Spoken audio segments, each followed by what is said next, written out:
Okay, be careful what you say. Have any questions, please interrupt, no problem at all. We just remind you what the topic was last week, and then we'll go back to the Gemara and take it up from there. We discussed a Mishnah, the Gemara discussed a Mishnah, which described the events that took place when Sukkot fell on a Shabbat.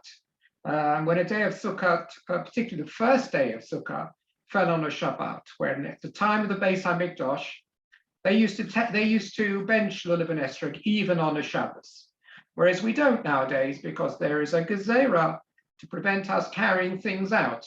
That particular mitzvah we put aside even if the first day falls on a Shabbat. But at the time of the Beis HaMikdash, they did take the lulav and esrog. And nevertheless, they need to be careful. We discussed the fact that it seemed that in Yerushalayim they didn't have an Eruv, or they didn't want to make use of an Eruv for whatever reason.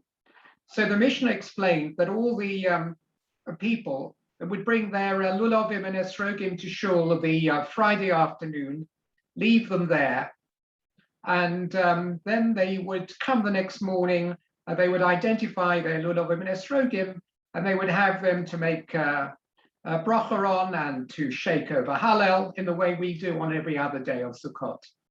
And that's what they used to do. And the Mishnah made it clear that everybody had to identify their own lulav and esrog for this good old reason we've discussed so many times before, that on the first day of Sukkot, the Arba Minim need to be lochem, they need to belong to you. So you can't get by borrowing somebody else's lulav and esrog and making a bracha. That's not going to be legitimate. If you do that, you're actually not being Mekayem or mitzvah of Arba Minim on the first day of Sukkot. It has to be yours. So that's what the Mishnah said. And the Gemara then went on to say to us that if a person doesn't have his own lulav and esrog, but on the first day, there's still a way out, and that is a matana al menat lahachzir. That the lulav and esrog that a person owns can be gifted to somebody else who wants to make the bracha. And we discussed this as a matana al menat lahachzir, which means that you can stipulate at the outset that the gift is only a gift that lasts until the person who's taken it has finished making his bracha and has fulfilled his mitzvah, and then it needs to be returned. It's a condition set on the gift, but it's not a lifetime absolute gift, but a gift which is to be reversed and gifted back again, if you like, after the person's done the mitzvah. And I had an email, I think again from Yehudit, wanted to know whether this is really legitimate. Did I not once say in the past that a gift has to be a gift outright? Well, a gift, and this is actually a very difficult topic. What is a gift which is given on condition that it is returned? Somebody else mentioned to me that this is no more than a loan. Isn't that what a loan is? You gift it to someone and then he returns it. Well, informally, they're the same, but formally, they're not the same. A loan is made to a person. The object, while he's borrowing it, still belongs to the owner. It's just that he has permission to use it. That's not a gift. That is a permission to use a temporary usage arrangement.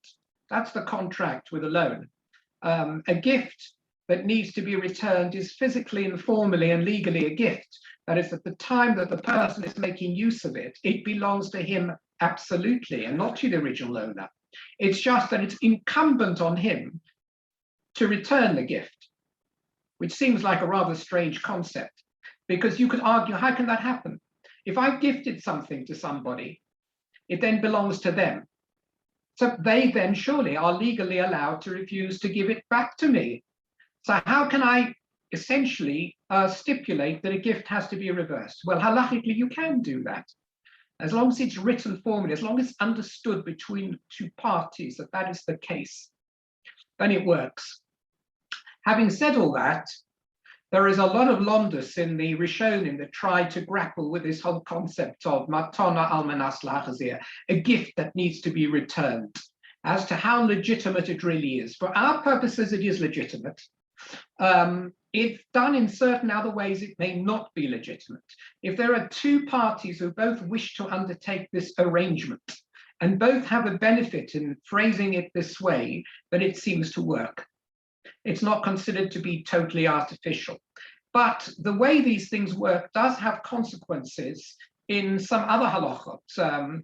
For example, mechiras chometz, which is another not too dissimilar arrangement. It's not a gift to the goy, it's a sale to the goy, but on condition he gives it back. But it's drafted in a certain way that makes it more watertight and less artificial. It comes up again, interestingly enough, even in, now we're in Shemitah, the heter mechira. When the land is sold to the goy, if we undertake this arrangement of selling the land of Israel to a non-Jew, and he's supposed to give it back at the end of the year. Well, how do you arrange a sale that is to be given back at the end of the period? Do you do it as an outright sale with someone you really know will give it back to you?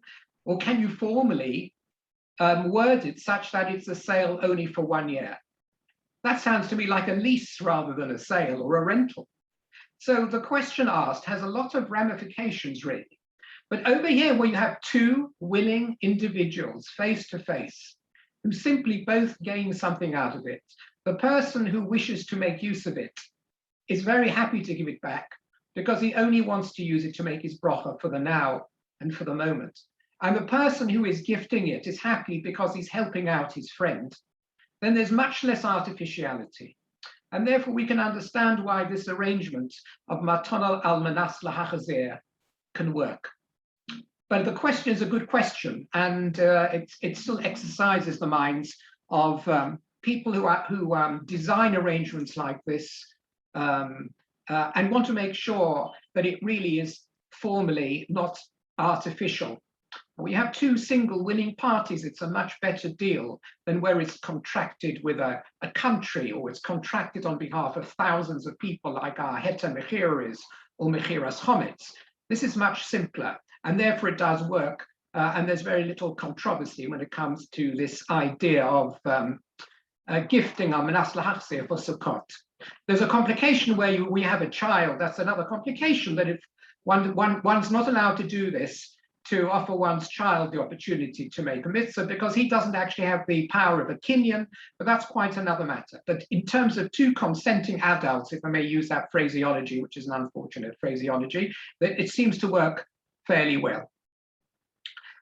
I want to take us now to the where we were actually. We've done the story last week, but it helps to go back on the story because of the Gemara that follows it. It's the story of Maaseh, Rabbi Gamliel, Rabbi Yeshua, Rabbi Elazar ben Azariah, and Rabbi Akiva, who were on a boat, Shahoyu B'Sfina. If you've got your Gemara sheets or your Gemara's Mem Aleph on the base 41b, then it's almost slap in the middle of the long column. Umase Bram Gamliel. Umase is the very first word on the line, so it's easy to identify. If you're counting from the top, I think it's 26 lines down, but you can always set your eye on it from that first word, Umase. Okay, Umase always means this is a story. It happened once upon a time, you might say. Umase B'Rabban Gamliel, Rabbi Yeshua, Rabbi Elazar ben Azariah, Rabbi Akiva. These great sages who were the leading Tanoim of the Academy of Yavner after the Churban Habayis. Shahoyu born B'Sfina, they were all together on a ship. They were probably making a return journey from Rome or wherever to Yaffo. And this was on the first day of Sukkot. This was the very first day of Sukkot, and they were still on the boat. They hadn't quite come back yet. The story was there was only one lulav on board, and that belonged to Rabbi Gamliel, who was the head of the academy at Yavne. So it was his lulav, personal lulav, which he had bought for 1,000 zuz. 1,000 zuz would have been a lot of money at the time. Clearly, there weren't too many of these to be had. And he bought one for 1,000 zuz. This was his set. So how did they fulfill their mitzvah of Arba Minim. On the first day of Sukkot, remember, it's only the owner of the lulav who's actually able to make a bracha on it, and not the others. Except that we will see that it was gifted along a chain. And this is just the story which proves the general case of the Mishnah. Netola Rabban Gamliel v'yotzabo. So the Maisa was like this, that Rabban Gamliel, it was his Arba Minim set. So he was the first one to pick it up and to be yotzer with it, to make his bracha and to fulfill his mitzvah.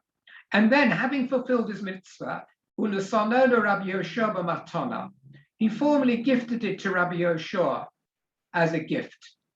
So now it belongs to Rabbi Yoshua. So Natola Rabbi Yoshua v'yotzer. Rabbi Yoshua took it and he made his bracha and he fulfilled his mitzvah. And then unasono Rabbi Elazar ben Azariah b'matona, Rabbi Hoshua then gifted it to Rabbi Elazar ben Azariah as a gift. And Natola Rabbi Yoshua v'yotzer. Rabbi Yoshua then fulfilled his mitzvah. And then unasono Rabbi Elazar ben Azariah b'matona. And Rabbi Elazar ben Azariah then made his bracha on the gifted lulav and esrog. And Natola Rabbi Elazar ben Azariah v'yotzer unasono b'matona Rabbi Akiva.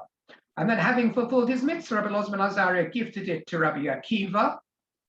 Natola Rabbi Akiva v'yotzavo. Rabbi Akiva took hold of it, made his bracha, and was yotzer his mitzvah. And then the full chain was completed. V'hechazira l'Rabban Gamliel. Rabbi Akiva, who was last in this chain, if you like, then gifted it on to Rabban Gamliel. So it rounds back with Rabban Gamliel. It's interesting, by the way, over here, that they gifted it to each other in a chain. And it was only the last person in the chain who gave it back to Rabban Gamliel, which is just a little bit different than the way we saw it before. Don't forget that the real owner was Rabban Gamliel. And if he gave it to his first neighbor, who was Rabbi Hoshua, he gave it to him, he should have given it to Rabbi Yeshua al-Manas lahachse, which means Rabbi Yeshua should have been straight away handed it back to Rabban Gamliel and not gifted it to the next person along the line. But the Mefarshim explained that Rabban Gamliel understood that this is the way it would be done, that it would work down a chain and only the last person would give it back. So he got his Arba Minim set back, but meanwhile, everyone along the chain had fulfilled their mitzvah, and it belonged to them for the moment that they were doing the mitzvah. There's just a little bit of also another consideration here. We talked about a matona al-manas lahachzeh. It's a gift on condition it should be returned. There's some discussion over here. Does that mean that formally, when you gift it to the person, you say to them, when you've finished doing the mitzvah, please return it to me, and that is the condition? Or does it magically come back into the ownership of the owner when he's done the mitzvah? Literally, does it not, does it, so to speak, almost migrate from hand to hand?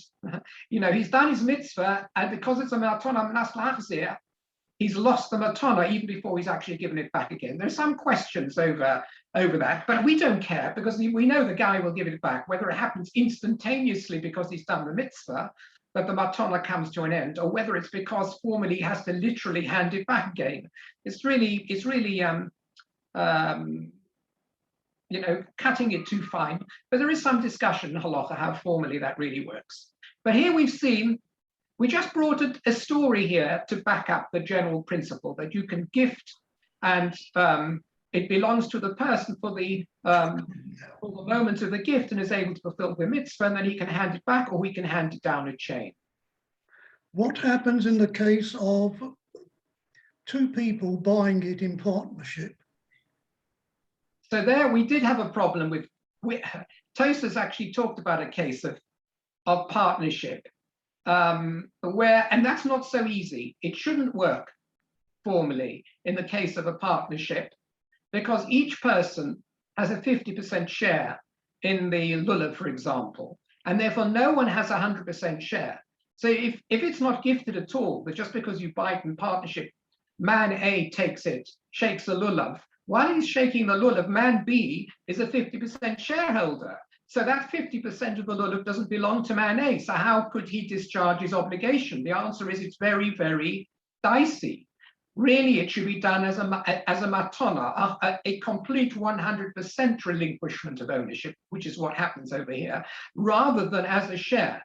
However, I think Tosfos tries to say that this is what was done in some shuls in France and Germany at the time, that the Kehillah all dipped in and they bought Arba Min in partnership, which he admitted was, if you like, dicey. And he had to try and explain why that would work. It was much less simple than this giving of a gift. Because how do you get rid of your half ownership if you're a half owner? And the only way he explained it was understood that when each person took up the lulav and esrog, that the other person who had a half ownership mentally relinquished his ownership. Very sophisticated, isn't it? So that at the moment the person makes his brocha, the person making the brocha is the sole owner. So that would be the arrangement there. It requires, if you like, a almost telepathic frame of mind to be able to formally relinquish ownership of something you paid heavily for. In other words, when you see the other guy pick it up, you have to say to yourself, I formally relinquish my 50% share. My share doesn't exist to me. The moment it's back on the table, magically, you're a 50% shareholder again, like an elastic band. It sort of flips from your 50% ownership, flips backwards and forwards. Now that, according to Tosfos, is how it can work. But it's not a recommended arrangement. And our recommended arrangement now is always that. Person A gives it to person B 100%, gives it to person C 100%, etc. That's far less complicated. Because there you have complete ownership. There's no mental need to do anything. You hand it over and you just say matana and finish. There's no need for any mental pyrotechnics. Okay. Thank you. Right. So the Gemara now asked a question. Very nice. We brought this story which illustrates how this chain of ownership transfer works. Says the Gemara, Lama lila meimai hecha zero. Why actually did it the story have to end up to say that Rabbi Akiva handed it back to Rabban Gamliel? In fact, over here, the Gemara doesn't even know for certain that it needs to be handed back. Maybe these were all 100% transfers with no need to hand it back. Why?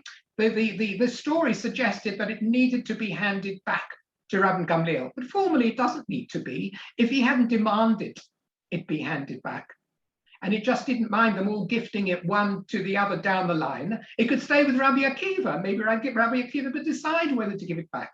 But the story seems to suggest that that was a formal part of the arrangement. Why?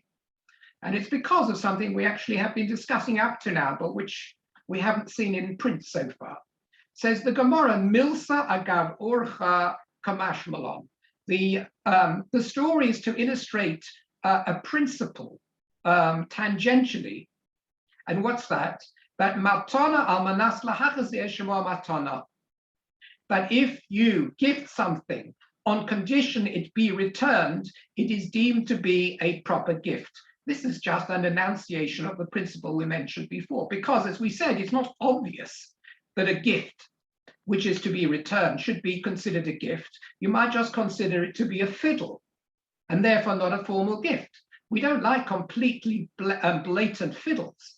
That's not a gift. But if you give something to someone on the basis they return it after they've done the mitzvah, this story illustrates that's an arrangement that works. Rabban Gamliel always included a specification that it should be handed back to him. And this story shows that that specification, that stipulation is operative and doesn't take away from the complete ownership of the person making the bracha when he makes his bracha, that works. Kihad Amarov, and here we bring the source, really, statement that this works, and an illustration of its parameters. This follows the opinion of Rava, one of the Amoraim. He said that if a person says to his friend, Hey lecha esrog zeh, here you may use my esrog on the first day of Sukkot. You may use my esrog, al manas shetachazeirehu li, on condition that you return it to me, which is precisely the arrangement we've been discussing. Matana al manas lahachzir. on condition that you return this esrog afterwards. Una tolo v'yotzabo, and his friend did take it from him under this stipulation, and he made a bracha, and he therefore fulfilled his mitzvah. Then, says Rava, hecha zero yotza. If he does return it to the owner to fulfill the stipulation, yotza, his fulfillment is complete. The fulfillment of his mitzvah is complete, if you like. However, and this is the sting in the tail, lo hecha zero, if he decides to be bloody-minded and not to return it, yes, he's a ganef, but that's not what we're talking about, whether he's a ganef or not. If he decides not to return it, says, sorry, I've got it now, what are you going to do about it? Lo yotza, he doesn't fulfill his mitzvah. So you have, this is actually it's a sort of catch-22 situation. At the time that the person who wishes to fulfill his mitzvah makes a bracha and shakes his lulav and esrog, he seems to have done everything correctly. But his fulfillment of the mitzvah is in suspended animation, subject to whether he will return the lulav and esrog or not. You know, you have to get your head around these principles in Talmudic logic. He seems to have done everything correctly. If 10 minutes later he returns the esrog as required, then retrospectively he has fulfilled his mitzvah when he shook it, the lulav and esrog. If 10 minutes later he decides to take a bus ride and disappear off the face of the earth, not giving it back, then 10 minutes earlier on, his mitzvah was never fulfilled, right? It's a retroactive annulment of the fulfillment of his mitzvah because he didn't keep it. And that's because, according to halacha, gifts that are given on a stipulation only work as gifts if that stipulation is fulfilled. We don't just say, which you might do in Western law, well, if you don't give it back, you're a thief, but that's the end of the line. It's not. There is an additional collateral damage. If you don't fulfill the stipulation, the basis on which you shook lulav and esrog is snatched away from you, and you don't fulfill the mitzvah either. So the person therefore loses the mitzvah if he decides to become a ganef as well. He's become a ganef and he's also lost the mitzvah. I'm not sure which to him is the bigger downside, but that's the way in which halacha works over here. So this maton al mas lahachazir is powerful. It has a sting in the tail. It's not just an artificial arrangement by which the person can shake the lulav, make a bracha, and everything's fine and dandy. It's only fine and dandy if he remembers to give back the lulav and esrog at the end. Otherwise, the whole gift is retroactively annulled, which means that when he made a bracha on it, he wasn't the owner, and he hasn't done the mitzvah. Yeah, so we have reverse time. You know, it wasn't Einstein who talked about time, you know, being measured differently in different dimensions. Over here, all of a sudden, we go back in time and retroactively annul a gift, which seemed to be perfectly valid because the end stipulation wasn't carried out. Okay, now the Gemara adds a curiosity question. It's quite a nice little curiosity question. Remember in Mishnah, not the Mishnah, the story actually said that Rabban Gamliel bought it for 1,000 zuz. He bought this esrog for 1,000 zuz. Well, it's a nice thing to add, but the Gemara is saying, why do I need to know this little trinket of information that Rabban Gamliel bought this esrog for 1,000 zuz? Why is the Gemara even interested in the question? So I guess it's this. We're bringing the story to back up a halacha of matana al manas lahachzir. Well, whether he bought it for 1 zuz or 1,000 zuz, a million zuz, is not material to our halachic lesson that you can give something with a stipulation it should be given back. It's not material. So why does the story have to include this piece of information that originally Rabban Gamliel paid 1,000 zuz for it if I don't really need to know it? So the Gemara answers, very emotionally sweet, is to show how beloved the mitzvah was. It means really to Rabban Gamliel. Rabban Gamliel spent 1,000 zuz. No, this is not halachically required to teach you anything about the laws of buying and selling and lending and mitzvahs lulav, nothing at all, but simply that when it comes to doing a mitzvah, a person should expend as much as they can for the mitzvah that they want to procure, and that because he loved the mitzvah of Arba Minim so much, he's prepared to pay 1,000 zuz. So that's really the reason it was brought in here. Some of the commentaries actually ask a question on this. Maybe Rabban Gamliel was forced to pay 1,000 zuz because it's the only one he could get hold of. You know, we're trying to prove a principle, how beloved the mitzvah was. In other words, he went over the top and paid for the very grandest lulav and esrog he could find, because his heart goes out so much to fulfill the mitzvah of Arba Minim with hidur, with splendor. But maybe not. Maybe he's over there in Rome. There's one very devious merchant who's got the only kosher lulav in town, and he says it's only going to be yours if you give me 1,000 zuz. And he has to do according to the halacha. If a person needs to expend up to 1/5 of their assets to do a mitzvah. Now, actually, we don't normally do this nowadays, etc. But that's the sort of halacha which has been set. If that's the case, Rabban Gamliel is duty bound to pay 1,000 zuz for the esrog. We're trying to demonstrate how beloved the mitzvah was for him. Maybe it's not because the mitzvah is beloved on him, but because he has an obligation under halacha to spend up to that amount to buy an esrog. It's just hard luck. Situation's tough. There's very few of them. You have to pay a lot of money. Where does this show that he really beloved the mitzvah so much? So the commentators say you have to say that there were other lulavim and esrogim available. It's not that he had to pay that amount and it was an obligation. He could have bought one for 100 zuz, 200 zuz, 50 zuz. You know, there was a stall in Rome, and they were offering this. The local Arba Minim sellers were offering this to various people. Rome had a big Jewish community, remember, as well. At the time, had probably the biggest Jewish community outside Eretz Yisrael at that time. And for that reason, but he wanted to pay something a bit more, and therefore it showed chavivus. It showed his enthusiastic azam and love for the mitzvah. So that's the Gemara's adding as an additional point. Okay, and we've learned the principle of matona manas lahachzir and how it operates on the first day of Sukkot.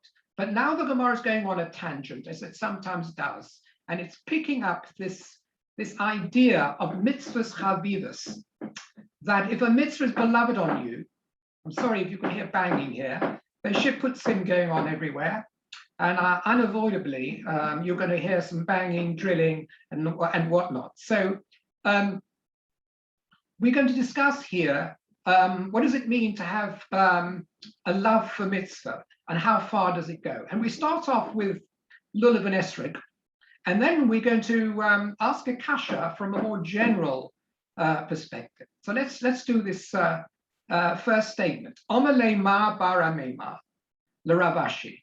Ma bar amema. He was called Ma. He was the son of Amema. He said to Rav Ashi, Abba. Well, this is a state. Abba means my father. This is Ma, the son of Amema. So his father was Amema. So he's referring to Amema. He says to Rav Ashi, my father Amema, Saluyi kol mitzali bey. He had such a love for the Arba Minim that he used to hold them in his hand as he davened the Shemona Esrei. Right? Some people even maybe do it today as well. We'll see later on various minhagim about holding on and hugging, if you like, the mitzvah and esrog, of lulav and esrog, even outside the time of Hallel and when you're making a bracha. There are minhagim of people walking through Yerushalayim with their lulav and esrog all day, for example. So he says, my father, when he davened the Amidah, Matsalui means to say tefillah. Tefillah always means the Amidah, Shemona Esrei, the highlight of our tefillah. He had the lulav and esrog in his hand to demonstrate his love. That even though he has personal bakoshos he's making during the Amidah, and it's nothing to do with Hallel, and he doesn't need to shake them, and he's not examining the lulav and esrog for any other reason, but he doesn't want to let go. If you love something very much, you don't want to let them go. So even though he's now involved in the Shemona Esrei, he's holding on to the lulav and esrog. That's what Amema said. This is what my father Amema used to do. Now that's very nice, and you'd expect the Gemara now to say 3 cheers for Amema, but instead the Gemara lashes in with a kasha and says, impossible, you can't do that sort of thing, should be banned. What's the problem? Let's have a look. So the Gemara now brings a kasha from a Mishnah. Mesave, we learned in another Masechta, this is in Brochus, Lo yochaz odom tfilin beyodo, the sefer Torah becheko b'yispalel. The Gemara is going to bring a list of don'ts. You must not, don't hold on to your tefillin in your hand or a sefer Torah against your bosom and daven Shemona Esrei at that same time. It's not talking about don't wear tefillin. You're supposed to wear tefillin. Supposing you have your tefillin wrapped up already for whatever reason, don't hold the tefillin in your hand during the time you're saying Shemona Esrei. And if you happen to be holding the Sefer Torah for whatever reason, I can't think why you should be, but if you are, put it down. Don't hold to the Sefer Torah while you're saying Shemona Esrei. Why? So Rashi explains over here, there are 2 possibilities actually, but Rashi explains over here, based upon the Gemara there, that we feel that a person who's holding on to a precious mitzvah while he says his Shemona Esrei will be distracted from his Shemona Esrei and won't be able to say the Shemona Esrei with a full kavanah, right? Because you're thinking all the time, I'm holding on this sefer, if I suddenly, lose my bearings, I might drop the sefer. So you're constantly focused and aware of the valuable mitzvah, either the tefillin you're holding, not to drop them, or the Sefer Torah, not to drop the Sefer Torah. And that level of distraction detracts from your kavanah when you're saying the Amidah. And you're supposed to have kavanah when you're saying Amidah. You're not supposed to just mouth the words. So that's why you shouldn't hold on to them. You can already see where the kasha is coming from before we even go any further. If you shouldn't hold on to your tefillin, or you shouldn't hold on to a Sefer Torah while saying the Amidah, lest you lose concentration on the Amidah, how could Amema hold on to the Lulav and Esrog while he is saying Amidah? I mean, doesn't he love his Lulav and Esrog? Isn't he going to be concerned that it might slip through his fingers? And therefore, won't he lose concentration? That's going to be the question. But the Gemara is now actually giving us this Mishnah in full. It brings us more statements, but that will be the question. So hold that question in mind. Neither, says the Mishnah, below yashtid by him, this is a bit more obvious, he should not hold a set of tefillin in his hand and pass water, which means, so to take them to the bathroom with him, unless they're fully wrapped up. Below yishan by him, neither should he sleep with his tefillin on.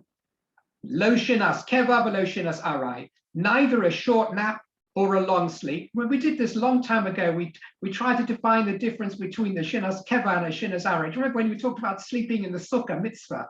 Are you allowed to sleep in the sukkah, and do you have to make another brocha? And we talked about how long is sleeping in the sukkah. Are you allowed to sleep in the house?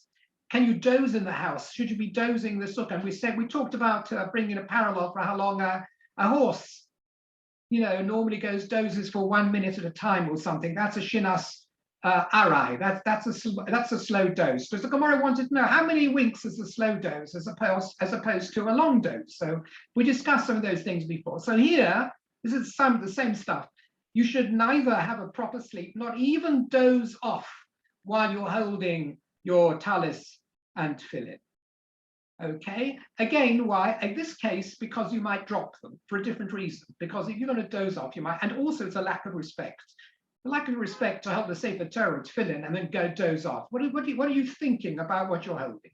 Well, how are you evaluating this mitzvah if you can hold on to the Chayfetz Shel mitzvah in such a way?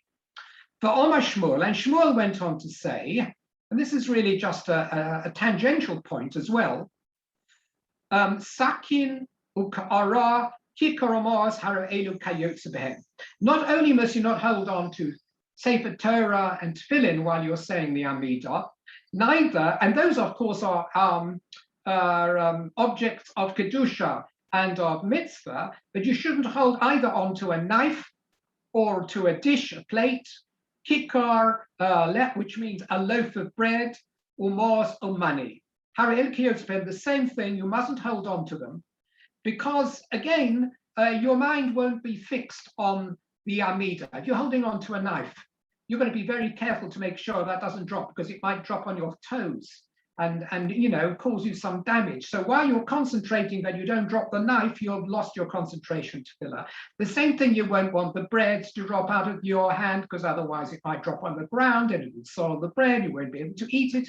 You don't want to smash a plate, so you want to make sure all these things will distract you from a tefillah. You're supposed to be focused on the tefillah, not holding on to anything else. Okay, that doesn't concern us as far as Lulav and Esrog, but this is all part of the discussion in the source Gemara of what you should not do while you're engaged in the tefillah, in the Amidah. Okay, so the Gemara has now asked a kasha. So the kasha comes, remember, from the Talmud, from the tefillin, really. We learned that Amema was holding on to his lulav at the time that he was saying Amidah, and he said this was a sign of love for his mitzvah.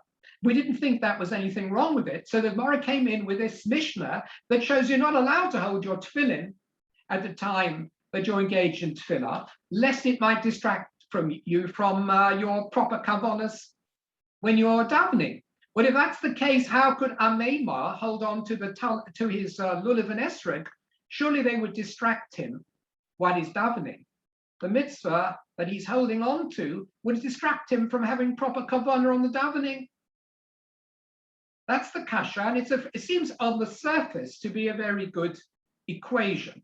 There's an equivalence here between holding on to a lulav and esrog while you're davening and holding on to a set of tefillin while you're davening. And if the Mishnah says that the latter is not allowed, you shouldn't hold on to your tefillin, then surely you shouldn't be allowed to hold on to your lulav and esrog either. So how could a Mema do it? So the Gemara now is going to differentiate between these two situations. And the answer the Gemara is going to give is difficult. In other words, it's not obvious why it makes sense. Hassam, says the Gemara. No, says the Gemara, let's make a differentiation between the case of holding the lulav in hand and holding the tefillin in hand. One is going to be a distraction and one isn't going to be a distraction. Why? He says, Hassam, that case where we said you shouldn't hold on to lulav, not the lulav, the other one, the case of tefillin or Sefer Torah, you shouldn't hold them while you're davening. Lav mitzvah ninhu. There was no reason in terms of mitzvah why you should be holding them. Now, we don't mean that a tefillin doesn't do a mitzvah or a Sefer Torah. What we mean is that there was simply no reason as a result of a mitzvah you to be holding on to tefillin while you're davening. Tefillin should either be on you or they should be in their bag. What are you doing holding it in your hand? So you're not doing any mitzvah at all when you're holding on to the tefillin. So there, uterid bahu. Therefore, if something you're holding on to is not a mitzvah that you're holding on to it, you should really have put it down before you started. It is going to trouble you and distract you from your tefillah. So far, it makes no sense, and I hope it makes no sense. Whereas, if you're holding a lulav and esrog, that is a mitzvah on Sukkot. Every time you hold on to a lulav, because it's a mitzvah of the day, so even though you've made your bracha, it's still a mitzvah.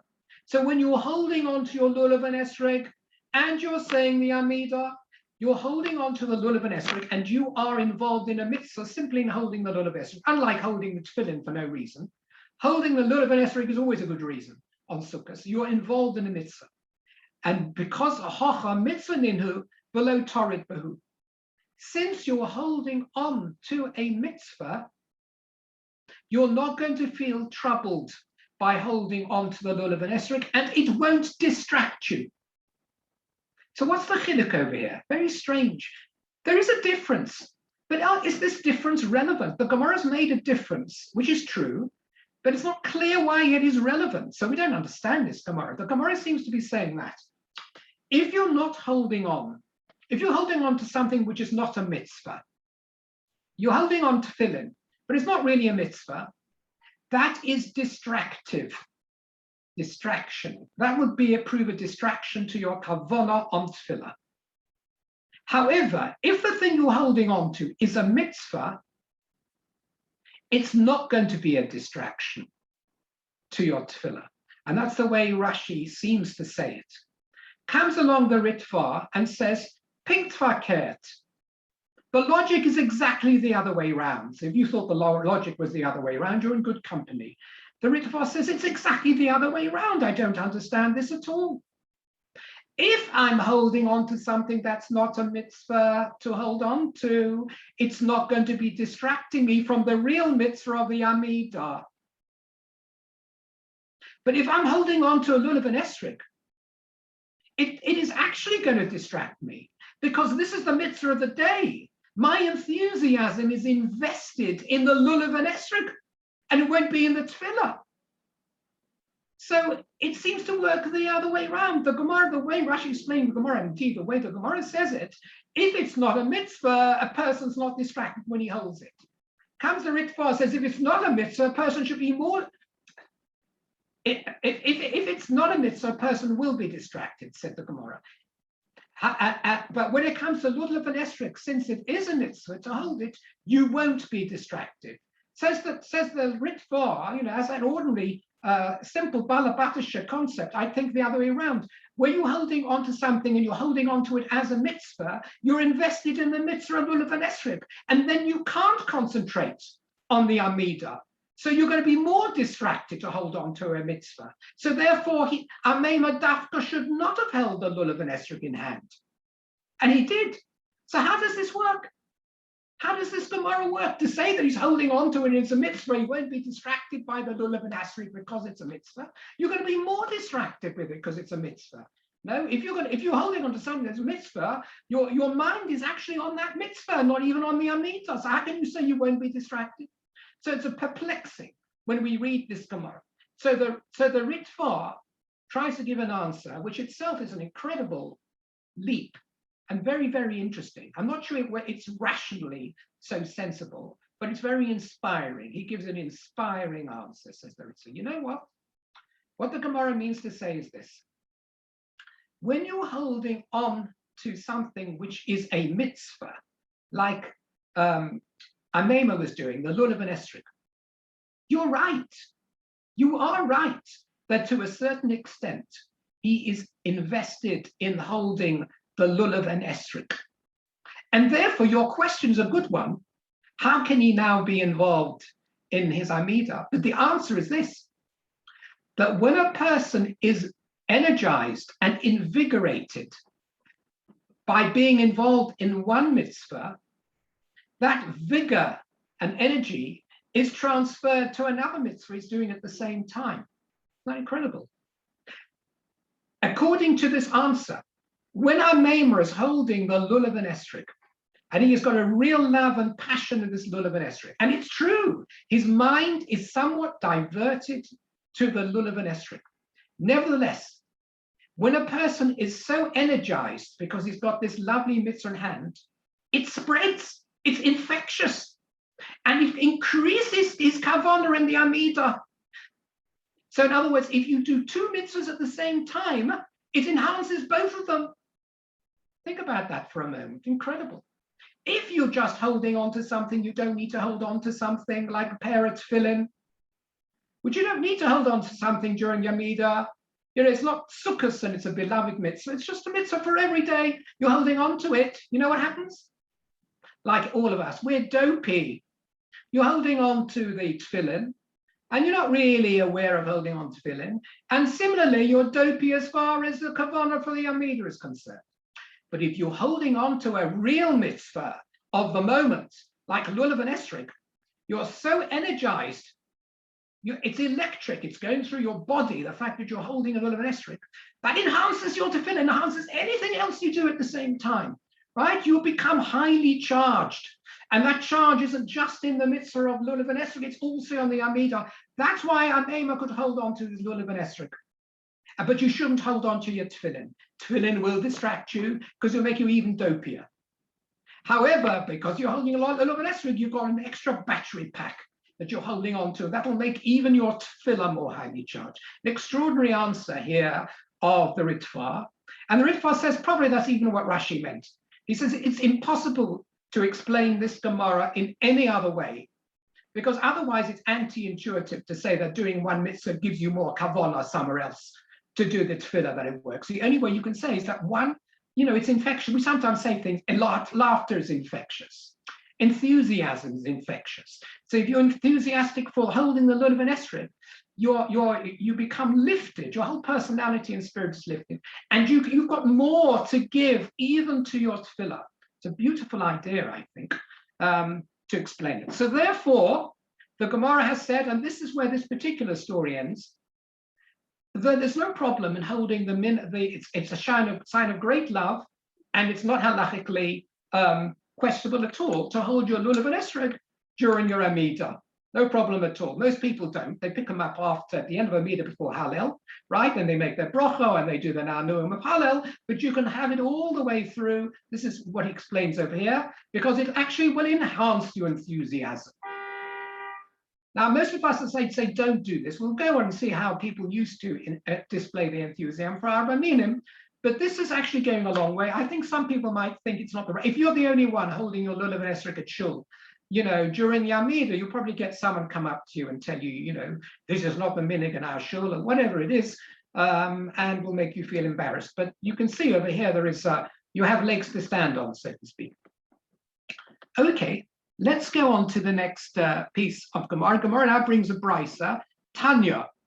It was taught in a brisa, and here we get into the general flow of how people used to enjoy their Arba Minim during Sukkot. And this is not to do with making a bracha, it's simply having it around with you, a little bit like our Neymar in his tefillah. But here we have the general route of the day in Yerushalayim. Rabbi Elazar bar Tzadok Omer, Kach hoya minhagen shel anshe Yerushalayim. This was the minhag of Anshe Yerushalayim before the Chorban Habayis. We're talking about probably early on. This is how they conducted themselves on a Sukkot. Adam Yotzim Yibeso, a person used to leave his home on Sukkot morning to go to shul. Not necessarily, we're not talking here now about Yom Tov even necessarily. We could be talking about Chol HaMoed. Any day he left his home, Lulavo biyado. He used to leave with his lulav in his house. It's not just his mobile phone he used to take outside with him. He would have his lulav and esrog in his hand. I don't know where perhaps he had a backpack or something, but he would go out into the street with his lulav and esrog. And in fact, Rabbi Goldberg at Thiel, his family's minhag to do the same. You'll see them walking to the shul and to various places during the day with lulav and esrog. I'm not sure exactly when he puts it down, but they do so much more. This is part of Minhag Yerushalayim, Atik, the really old veteran way of running your life in Yerushalayim. Lulavo biyado, holech lebeis hakneses. He would walk to shul, lulavo biyado. Kare kriya shema, lulavo biyado.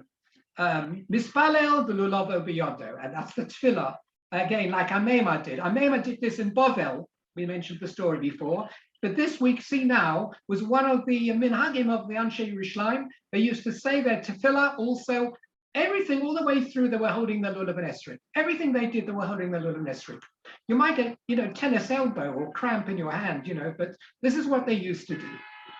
However, here we talk about certain things you shouldn't do.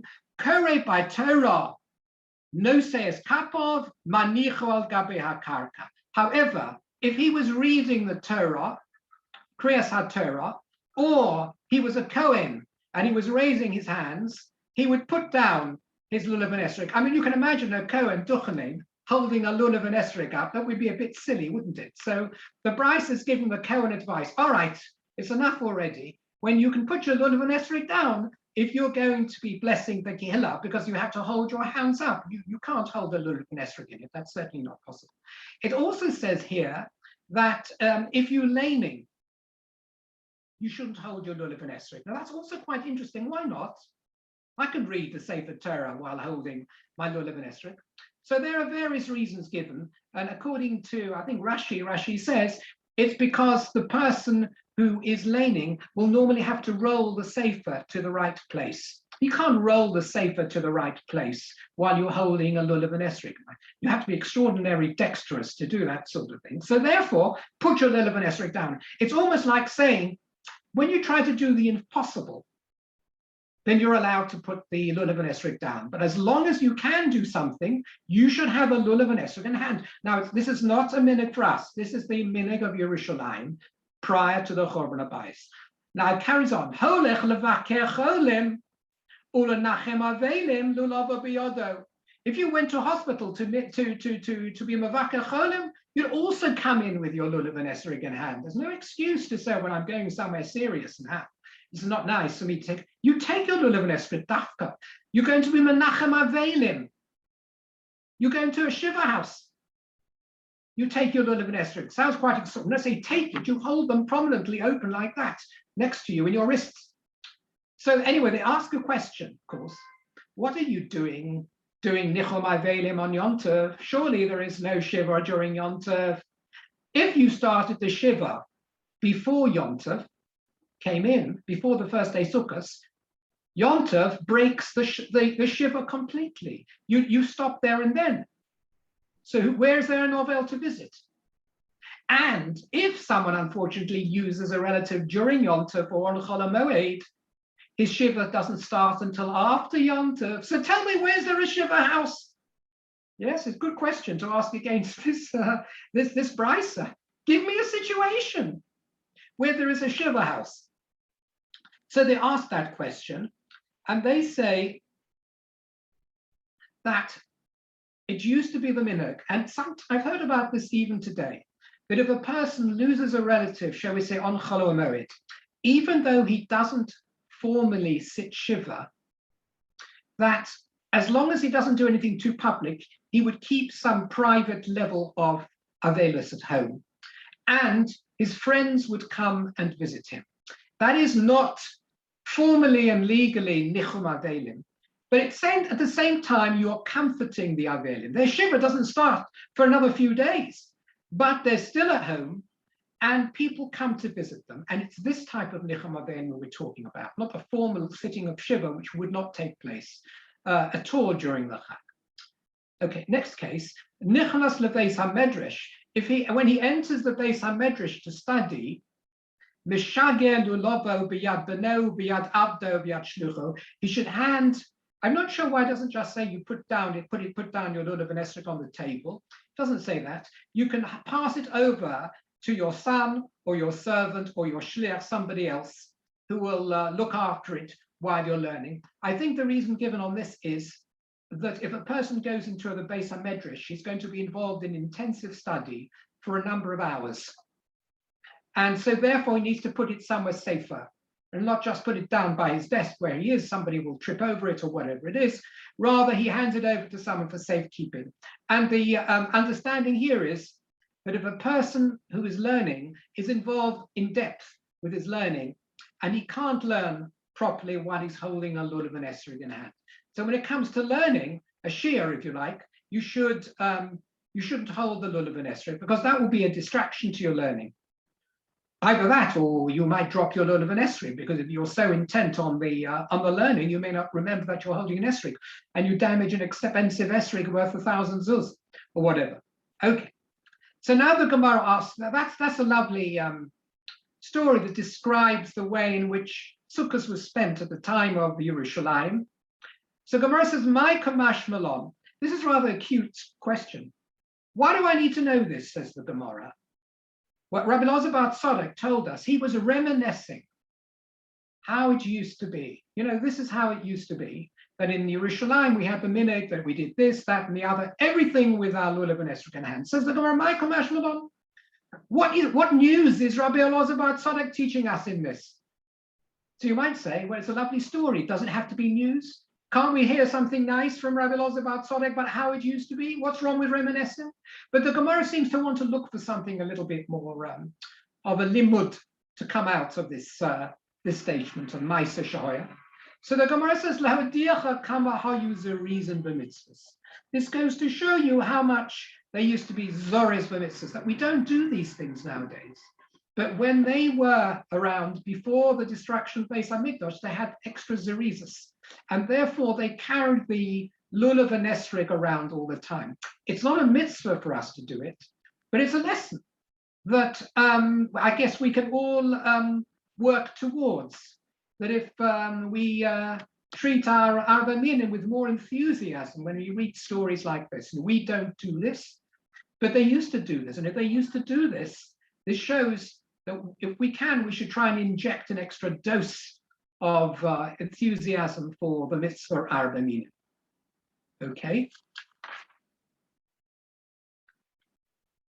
1 second.